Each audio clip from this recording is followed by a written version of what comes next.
What's up, guys? We're here at AMC Town Square with Chasing Cinema. Mr. James Hsu. .com, and we're here for Michael B. Jordan. Creed 2. Phylicia Rashad. Yeah, Phylicia Rashad. Dolph Lundgren. Sylvester Stallone. Tessa Thompson. Let's go. The cast is endless. We have the follow-up to one of the most surprising requels, if you will, of our time, and that's Creed. You know, a movie that kind of everyone was like, do we really need another Rocky-esque movie? And we got Creed in 2015, I think, and 2 years we ago, both really enjoyed it. And then we realized, yes, we do need more. Yes, yeah, we do. But of course, that was the combo of Ryan Coogler and Michael B. Jordan, a team that we will come to cherish. Black Panther. You know, by this year, we were like, these two are meant for Fruitvale Station, and they work so well together. So it's really not that big of a surprise that movie worked. But now, what do? We're running out of ideas. We go back to the Rocky movies. We go back to Rocky 4. Probably, besides one, the most iconic Rocky movie, Mother Russia versus America, Dolph Lundgren versus Sylvester Stallone. We go back to that in bringing in another son of another famous boxer. We have Victor Drago, Ivan Drago's son, fighting Adonis Creed, son of Apollo Creed. And of course, spoiler alerts if you've not seen Rocky 4, there's a famous exhibition bout that's only supposed to be an exhibition bout, and Dolph Lundgren, Ivan Drago, destroys Apollo Creed to the point where he actually kills him. And there's of course that whole debacle that really kind of starts the downfall of the Rocky Balboa character when he doesn't throw in the towel, but because he's asked to, but he never tells anyone that. Wow, I mean, that's a great movie when you talk about Rocky 4. A lot of people love it, but you know, I mean, it's the classic 80s kind of like cheese, you know, but I mean, it works at that time. The best type of cheese. So now we got to hype on it. I don't know. We don't have Coogler in this movie. Stallone kind of takes a little bit more of a step, becoming a co-writer on the script. I was a bit hesitant, but we just got out of it, and I want to hear what you thought. You know, I never saw Rocky 1, 2, or 3. Really? Yeah, you only saw never Rocky seen 1. any of them. Rocky 1 is a near masterpiece. It was nominated for Best Picture, right? Yes, it won Best Picture. Oh, it won Best Picture. Yes. There you go. Never seen 1, never seen 2, never seen 3. I know Mr. T, I know Hulk Hogan, you know, in it and stuff like that. But for some reason, I don't know why, but the only one I seen is Part 4, and I loved it. Yeah. I loved Part 4 so much, and then when I've heard that they were gonna do this, then you kind of say, dang, we are running out of ideas. You know, but you know, like we're letting you get away with Apollo Creed's son, but now you're gonna do another son that's a boxer. It's a bit of a stretch. Yeah, so the concept was interesting, I guess, and then it's like Dolph Lundgren's coming back. You know, Dolph Lundgren too has a few master degrees. I did not. Yeah, like he's actually in real life just like this genius. But I do know before John Bernal and before Thomas Jane, before everyone you probably seen rocking the Punisher gear, Dolph Lundgren was our first Punisher, and I really grew up on that movie, and I really dig that movie. I grew up on He-Man. Yeah, He-Man. Yeah, he was He-Man. And Universal Soldier, another amazing movie that he was in. I love that movie. Jean-Claude Van Damme. Yeah, that's my favorite. That's my favorite JP. No, Bloodsport's his movie. best movie. Universal Soldier is so much more deep, and Dolph Lundgren kills it in that movie. Anyway, now we have him back as like his probably one of his most iconic characters. That's Ivan Drago. Definitely. But anyway. Yeah. So sorry. Yeah. So we just got out of it, and who would have thought there would be layers on top of layers on top of layers on top of layers in this movie? This is like a crepe cake. Yeah, it's like you just you peel it. I guess we'll start overall. I really enjoyed this film. I'm sure it's gonna make top 10 of the year for me. Michael B. Jordan was fantastic, as he has been. He's just a great actor. Yeah. The dude's good looking. The dude is fit as heck. Probably has less than 5% body fat on him. Yeah. Just pissing me off. Tessa Thompson, when we saw her in Ragnarok, I enjoyed her a lot. And then I enjoyed her in Creed 1. Creed, and then in this one, I thought she was great too. I really enjoyed her, and then we got to see her singing more and stuff like that. Sylvester Stallone, you were saying earlier how because he's playing Rocky, it's like this is his baby, so he has to like put extra into it, and he really does. Like he just does a really great job in this movie. There's great writing, great screenplay, all that stuff like that, and then Dolph Lundgren was great.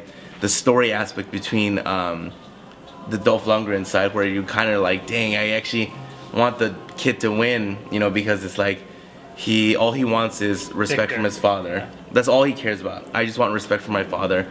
his father's being this hard ass on him because that's how you do it, you know. And then I'm probably jumping around and that's gonna happen. But at the very ending when they're running together, I really like that. Yeah. And we won't say who's running together. We'll do a little spoiler section because there are a few things that I really want to talk about. Phylicia Rashad was awesome. That's one thing this movie definitely has down packed. I mean, performance-wise, everyone exceeded expectations. I mean, granted, we just named 5, Lundgren projects that we really, really enjoy, but none of them we'd walk away from saying like, oh, Lundgren is a fantastic actor. No, he just fit a type that really worked in the 80s. He was a big dude, monstrous, he had an accent, seemed threatening, hence why he most of the time played the villain. Except for He-Man. But, I mean, even him coming back in the 4th installment of Universal Soldier, which no one really saw. I didn't know that. Yeah, I didn't watch that one. Yeah, it wasn't good. Is Jean-Claude Van Damme also in Yeah, that? yeah. It tarnishes the memory, so don't even bother. No. yeah, for sure. I didn't know that. It came out when I was working at Hollywood Videos, so it was a long time ago. And then we had him kind of reprise his role against Stallone in one of the Expendable movies. We had him back in. But now we get him back as Ivan Drago, a character that really kind of set this bar of the evil Russian villain, right? That became carbon copy throughout the entire 80s and 90s. But in this movie, this guy pulls out acting chops that we've not seen him really do. I mean, his character is one of my favorite characters in the movie, not because I know him from Rocky IV, because he is this tragic figure that you understand on a deep level even before we really dive into these character scenarios. And I think that's why Creed 2 works on such a level for me, is that every character is somewhat tragic and comes from this tragedy, and it's all about their individual triumphs. I mean, we have Michael B. Jordan, whose circumstances obviously are set by the loss of his father, following in his father's footsteps. We have Tessa Thompson, who's battling, having a child and balancing her career and worried about in her hearings, and obviously. Semi-spoiler, her daughter, the baby that they would have, who has to overcome that now. You have Rocky, who still suffers from not being with his family, and his son Robert. You have Ivan Drago, who was shunned by a country because of a loss. You have this man who lost everything in the matter of 12 rounds. And I mean, his character, you really feel for, even though he's the ultimate, we hate, if he dies, he dies. We hated him. I will break you. But almost immediately seeing him, because he's not that machine anymore. He's scruffed up, he's old. We see him for more of a man than we did where we saw him as a machine in Rocky IV. And then you have Victor, who in the movie probably has maybe 20 to 30 lines, but is one of the most in-depth characters the movie has to offer, because there's so much going on. They're no longer just Russians evil, American good. Yeah. It's not that anymore. It's really about all of them overcoming their tragedies, and I think, like you said, the layers here is what really makes it. I think that this movie is really kind of about rebuilding and overcoming these tragedies and triumph, and the whole movie is like that throughout. The boxing is great. I mean, I've seen it now twice. The boxing is 1 good. and 3/4, and you're on your feet. You are, you're clapping and you're rooting for Creed, and you're rooting for just all these great momentums. One of the most badass. Two of the most badass entrances I've ever seen in a boxing movie. I think Creed's 2 entrances were both really, really cool. The second one, more primarily, really got me just jacked. And I mean, the energy, the training montage that we go through. And in all, you need the training montage. Yeah, training montage. I wanted to hear a remix of Heart on Fire, which is part 4 song. Yeah. I wanted to hear a remix. I loved it. But I mean, the moment that Michael B. Jordan is going through a training and he kind of stands, and we have the classic Rocky theme. Oh, it's so good. Not Eye of the Tiger, but the other theme that you would know once you hear it. And just the heart in this movie is just so good. I really just ate it up. I mean, everything. I mean, the energy was good. The movie has comedy. It's very sad. It's heartbreaking. But really, it's all about all these characters that you really, really end up caring about, and you kind of want to see where their journey goes. Yeah, so good. So good. So let's talk spoilers real quick. Did you know going in that they were going to go against each other twice? No. So when I'm watching this, I For a second, when they were about to fight already, I was like, oh, whoa, they're already fighting? Yeah. And I was like, wait a minute, that hasn't went 2 hours already. Or that wasn't like an hour and a half already, Yeah. was it? And I didn't want to look at my clock either because when I'm bored, you know, or when we're bored in general, you watch your phone. But like, I was like in this movie so much so. And then during the fight, I was like, wait a minute. They're obviously going to have him lose because Yeah. the movie can't be over. Once it happens in the beginning, you know exactly the beats that the rest Yes. of the movie is going to take. But it doesn't matter. So I'll give the movie that. Like, even though I didn't know there was going to be 2 bouts. I knew he was gonna lose. Once we started early, you know he's going to go down. Yes. Plus, without having Rocky, I mean, all the elements are there. But even though you could count the beats of this movie with like walking in or me just telling you, you know what's going to happen. It still works on such a grand level. But that first fight, man, I mean, that was intense, and it really kind of sets this pace. And then it all becomes about Michael B. Jordan rebuilding himself, and I think that's kind of where it really works. I hope their little baby can hear. Yeah, it doesn't look. I know it's relevant. I would think that. I know it's irrelevant. Yeah, so they have a baby, and that's a really like kind of tragic part of it. But I love that's one of my favorite movies too. In the Rocky, his part when he's talking to him outside of the hospital bed, and you know they've always kind of talks about it in these boxing terms, but in that moment he really just tells him no one's feeling sorry for her. You might as well. Not Yes, that was so good. That is super good. That was another thing too. It's like these movies have all this philosophy and Yeah. stuff. It's just like in the other Rockies too, you know. And I think that's what kind of makes Rocky the ideal tragic figure, the character who's had it all and lost it all, because he knows.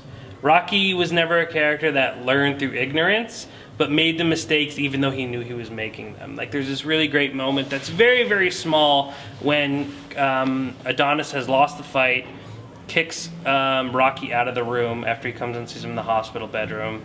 Rocky takes an elevator downstairs, and he knows he needs to talk to Adonis. And there's this moment of hesitation where he walks back towards the elevator and then decides not to and walks away.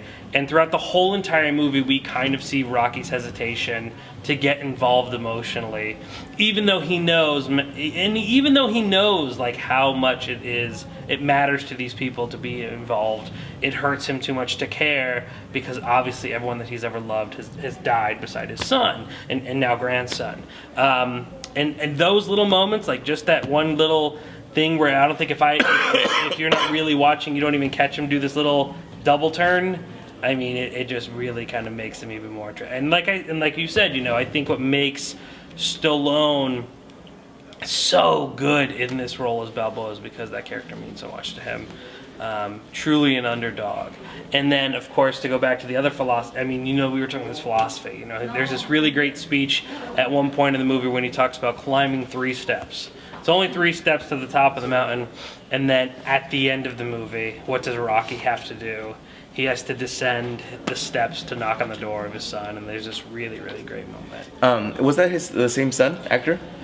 From Balboa, because Rocky V, he actually had his son play the role, and he passed away. So in Rocky Balboa, this is the same actor. Yeah. His son in real life? Yeah. Oh, I didn't know that. In 4 years ago. Yeah, What happened? Well, no, before that. Was it before that? Yeah, he passed away some time ago. I'm not sure exactly how he passed away, but he had passed away. That's horrible. So in Balboa, he had someone else play his son.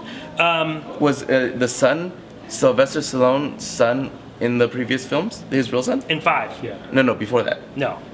Well, he might have been at the end of 4. I don't remember. I know. No, I don't remember. a 5 son in it. revolves Was there- around him. Was there a son in 4? I don't remember that. Yeah. I don't know for sure, but 5 is revolved around him and his kid. Which is the worst one, right? Which is not a very good one.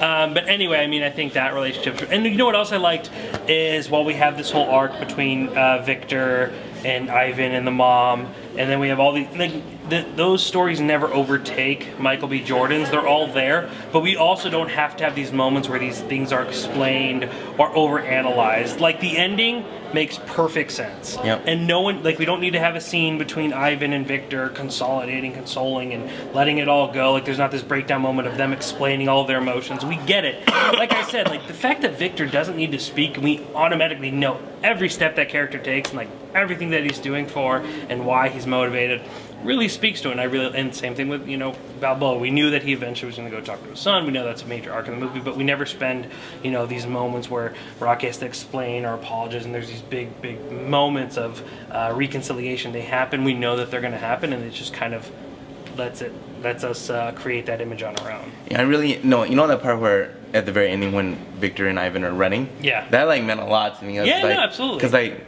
you know, the first scene where we see Bridget Nielsen again. You're like, which is a great cameo. Oh yeah, that's another cameo too. You're like, which we don't want to spoil it. Yeah. You know, and then you're like, he gets so mad once he sees his mom. Yeah. And he's like, I'm only here because my dad. I'm only here to make my dad proud. And then they go to the hallway and start arguing. He's like, I don't even know that woman. and then during the fight, and then Dolph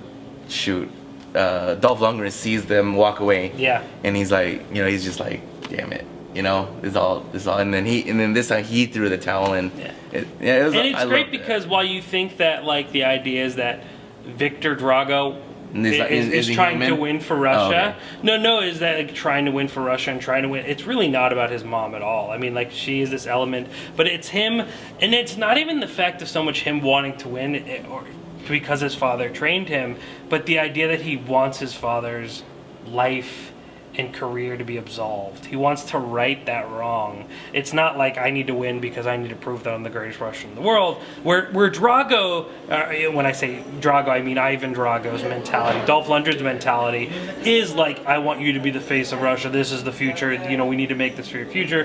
This is about winning. It's never about really winning a belt for him. It's really kind of him avenging his father, because in that scene, he really points out like, these are the people that abandoned you. Yeah. These are the people that did this to you. So Why good. are we doing it? And he's so all this is for his dad. And in that moment that he sees his mom and that hope of like having a relationship with her kind of end, he goes back to immediately just trying to do his dad justice. Yeah, I like it. Stands and fights and doesn't drop. And then that's when his dad realizes. He's like, dude, my son's about to kill himself for me. Yeah. And then, of course, like, even though you think it'll be somehow Rocky throwing in a towel or somewhere we're going to go there, because I thought that's how the first fight was going to end, was that Rocky was going to throw in a towel and Creed was going to be really upset at him and demand. But no, we have Dolph Lundgren throwing his towel for his son, and like one of the most like beautiful moments. You know, you don't even like think that's going to happen when you walk in, but you know, you could start putting the pieces together really soon. But obviously, we know that means a lot. So Yeah. loved it. Easily one of my favorite movies of the year. I think so much heart, so much energy. There's moments to laugh, to cry, to really get pumped up. I mean, people were clapping and cheering, and you don't get better than this. Love it all. Yeah. All right, we also do reviews for Disney's newest Wreck-It Ralph. Yes. Ralph Breaks the Internet. Yes, and we also did a review for a movie that's a bit late. It's called Instant Family, so go check that out. Yeah. Marky Wahlberg. Marky Mark. Sean Anders, who I did an interview with. If you want to check out that interview, just click that wide eye. By the way. Yeah. And then also in 7 days, we'll be back. Of course, AMC Town Square to Private Theater. We want you to join us What are we because it's watching? always a good time. We're going to be watching The Possession of Hannah Grace. So after you stuff yourself with turkey and cranberry sauce this Thursday, we hope you have a safe and wonderful Thanksgiving. We want you to join us back here next week and ring in the holiday. And detox yourself. Yeah, because we're getting to the end. We're about 5 screenings away to the end of the year. And that's it, brother? That's it. What a wonderful year again. Yeah, I'm interested to do our top 10 list as always on the first. So A 4-hour video? Yeah. Well, until next week though. ChasingCinema.com is known as Film Lovers website.